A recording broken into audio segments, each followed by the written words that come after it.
Hey guys, Tisha here, and we're back with another Sister Wives Season 1 rewatch. All right, so the day is finally here. The 4 wives and counting will now be officially 4 wives.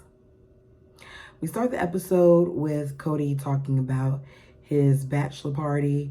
He's allowing Logan to come along, who is 16, and they're gonna hang out and go out the night before the wedding, just the guys. None of the guys that have come to this celebration for Cody are polygamous. I found that to be interesting because they kept talking about the connections that they felt to the polygamous church and all these other things while they were in Utah, but he did not invite any of the polygamous men to his bachelor party. If the cameras weren't there for the ceremony part, and if they didn't show certain guests who attended the reception, why is it that you didn't invite any men for the celebration? Kind of makes me wonder about how many really close male friends Cody has besides the fools that we've seen now in season 18. Logan says that these men gossip more than any girls he knows. So at 16, Logan understands that his dad is a gossip. Got it. The ladies give Robyn a survival kit, and in the kit there's things that Cody likes, like celery and salt, because he likes salty things and all these other things.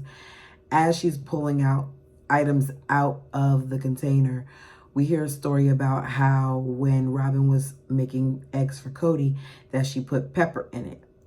And that's how she found out that Cody doesn't like pepper, because he said, "You put pepper in it? Don't worry, it's okay. Christine will teach you how to make eggs." He said in earlier episodes that Christine is a really good cook. So it's just confirming he really likes certain things from Christine. She says that Cody may come across as high maintenance, but he's worth it because he does so much for you. She says that if you look at Cody and all of the relationships he has with his other wives, you'll see that he does the same thing for the other women. I'm not quite sure how Robyn came to that conclusion, because I think there's a lot of things that have gone on in the other relationships that she may not be privy to, or that Cody told her this. Because we've seen in other seasons where Cody can tell Robyn something and she just goes with it. I doubt Robyn saw this. I think it's something Cody told her. Robyn is getting really excited. She said that she's just ready to be married and to party with her family despite the cloudy skies and the possible rain. She then talks about how they didn't realize it at the time, but when they printed out the invitations, the address on the invitation is wrong. So between Cody, Robyn, and the other wives, no one caught that this address was wrong before it went out. All right. So because the address was wrong, they've contacted as many people as they possibly can, call them, send out emails, and they also decided to leave a glass jar that had the actual address at the wrong address, so that if people arrived at the wrong address, they could take one to go to the new address. Now, when she first said that, I was like, this is so dumb. Why would you sit there and do that? But apparently some people didn't receive the address change information, because there was someone at the reception who showed, like, we went to the wrong address and we got the right address. I don't know if that was planned or if it really happened. At this point, we see Robyn like running around her house, and Cody comes over there to drop off. No, does he come to take the girls? He comes over there for something, asks her if she needs any help with anything. She's all over the place. She looks real scatterbrained, if you ask me. And I happened to notice that there were several boxes that were lined along the wall. At this point, Robyn, to me, has been there long enough, since she keeps talking about how long this courtship has been, that she should have been able to unpack. Cody says he's 12. He's really excited. I guess he's trying to say he feels like a little boy. The ladies and the kids go to the salon to get their hair done. The teenage girls let us know that it's their first time that a lot of them got to do this, so they're really excited. We see Cody going to the store to buy a bunch of purple and brown balloons to tie around the jar that he's going to put at the wrong address. In the confessional, as they're talking about the wedding day, Cody seems extremely excited while he's sitting there with Robyn. I can't help but notice how differently he looks at her versus the other wives. I don't know if this is just me seeing it because I know eventually he feels differently for her, or if this is something that's really going on. But I think that it's clear that there's a certain level of admiration and love there for Robyn. That honeymoon period hits differently. And because his last marriage was 16 years ago, there's a significant difference probably between what he may be feeling with his current wives and what he's going to feel with Robyn. As Cody has been driving around and around looking for the address, Mary calls Cody to find out if he found it. I thought it was odd that the address was literally someone's house. And I was surprised that it was okay for him to put this random jar with balloons and put it in the grass in front of their house. It wasn't directly in their grass, but like, you know how you have the grass sidewalk, then the homeowner's yard. It was in that grass in front of the sidewalk. So he put it there. And I'll be honest, if that was me and I saw you putting that random thing in front of my house, I probably would have moved it. I probably would have. Sorry.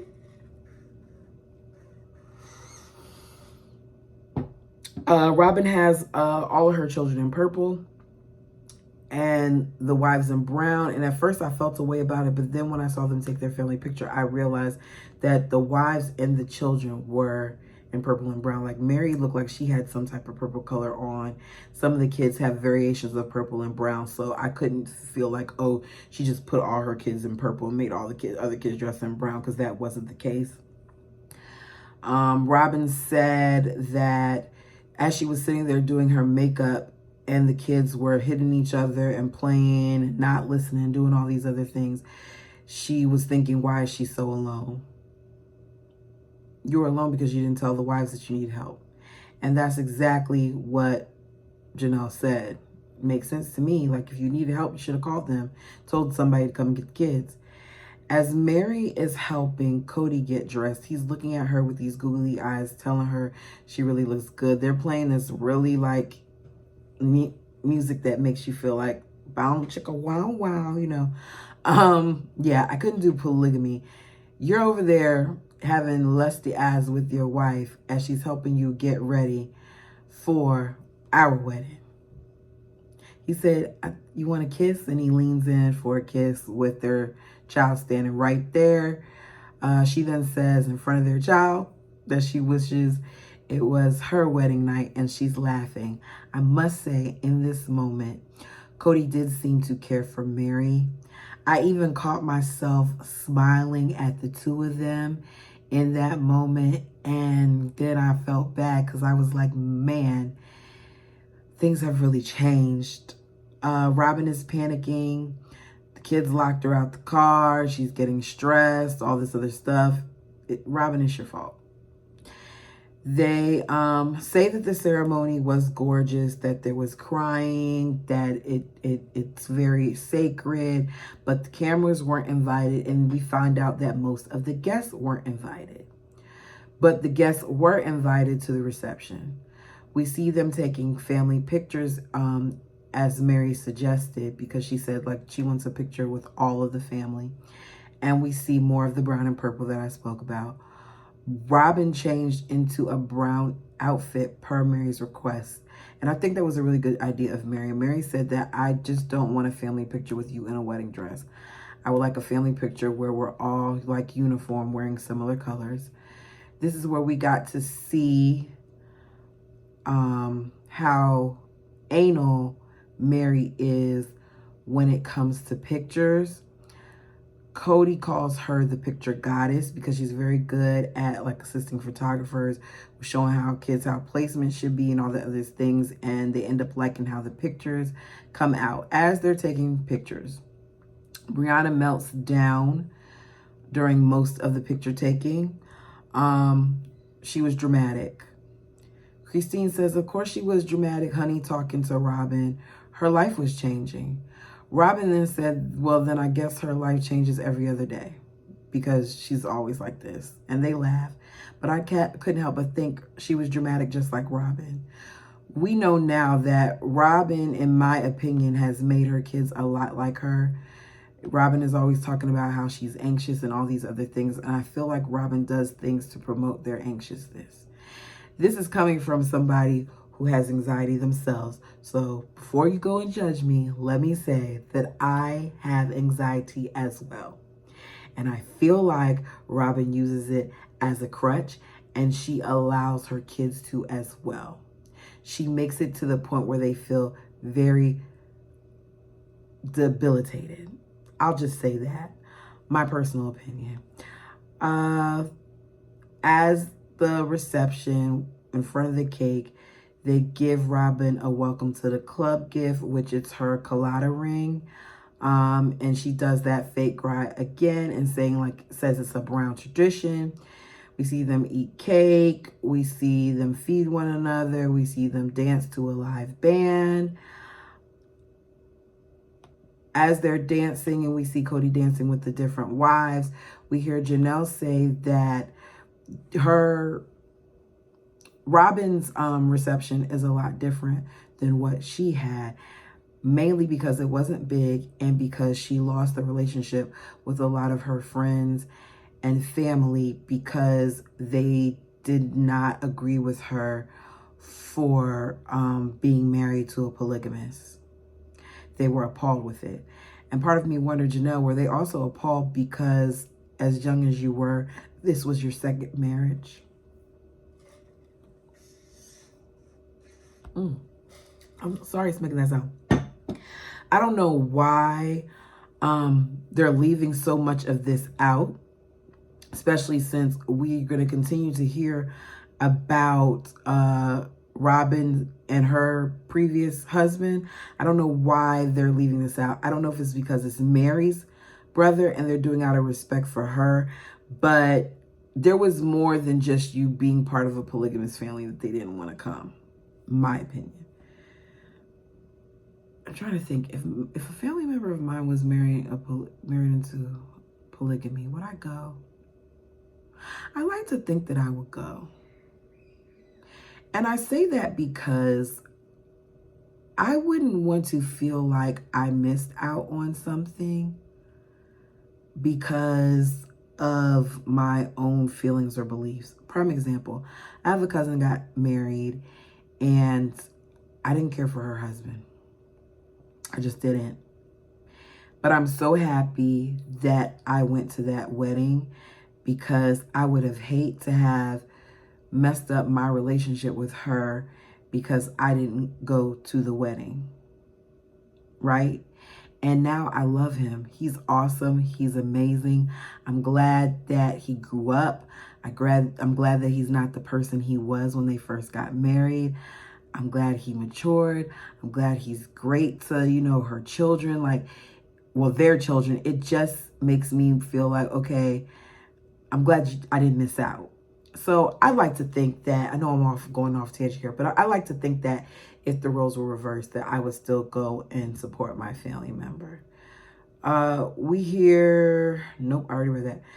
Mary talks about her reception and how she had a nice reception. She wore a nice dress. She had a white dress. Christine talks about how as they're at this reception, she just can't help but feel like this is such a blessing and that the reception was a perfect ending of a chapter. I wonder if you still feel this way, Christine. Cody then talks about how Janelle was ready to go, so he walked her out. And then Christine was ready to go, so he walked her out. And then Mary was ready to go, so he was walking her out. And as he was walking her out, Robyn saw her and went to beeline, but Mary gave her a hug and told her that she loves her. And this made Robyn very teary-eyed, and she started to cry. I don't know if it was real or not, but in that moment, it felt real. So we're going to act like this was real. She said that to her, it was them welcoming each other into one another's family. They asked all the ladies what they look forward to. Christine says she looks forward to a big house with all of them having their separate areas. Isn't it funny how the move to Vegas changed Christine's opinion? Because Christine, in whatever season that was, when they were in Flagstaff and the big house was presented, was one of the first people who was completely against the big house. Now, we know she was against it because she said she developed her autonomy and all that other stuff. But look at how gung-ho she was for that big house. Janelle says she sees them at football games and graduations together and important moments, just growing as a family. Now y'all can't even have Christmas together. Mary says that she considers all of these women her best friends, and what she looks forward to most is the time that they spend together and them getting to the point where they feel like they can't live without each other. And you guys, that is the end of season 1. I believe it's the end of season 1 because the next episode that I saw is like I guess kind of a tell-all. They didn't call it that back then. I might review it. I don't know. It depends on if we learn anything new. And yeah, overall, season 1 was a good season. It was good enough that we all decided to keep watching. So we're going to see how many more of these I review. Like, comment, subscribe. Let me know your thoughts down below. Until next time.